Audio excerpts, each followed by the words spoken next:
ব্যাখ্যা করে, ভুল এবং বিকৃত ব্যাখ্যা করে সে তুলে ধরছে।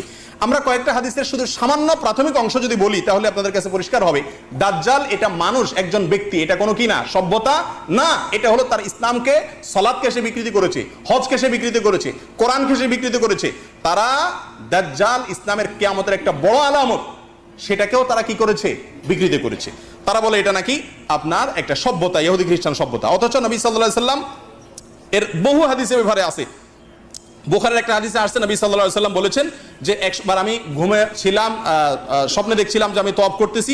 সেই হাদিসের একটা পর্যায়ে দাজ্জালের কথা নবী সাল্লাল্লাহু আলাইহি সাল্লাম বললেন যে আমি স্বপ্নে দেখলাম একজন ব্যক্তি, তার শারীরিক অবকাঠামো এই একজন মানুষের শারীরিক অবকাঠামো, সেটা বর্ণনা করলেন নবী সাল্লাল্লাহু আলাইহি সাল্লাম। এখান থেকে বোঝা গেল দাজ্জাল একটা কি, মানুষ। সহিহ মুসলিমের এক হাদিসে আসছে, নবী সাল্লাল্লাহু আলাইহি সাল্লাম বলেছেন ইন্নাহু শাবুন, দাজ্জাল একজন যুবক। যুবক কি মানুষ হয় না দেশ হয়? কোন দেশ রাষ্ট্র যুবক হয় নাকি? অথচ সে বলতেছে ইহুদি খ্রিস্টান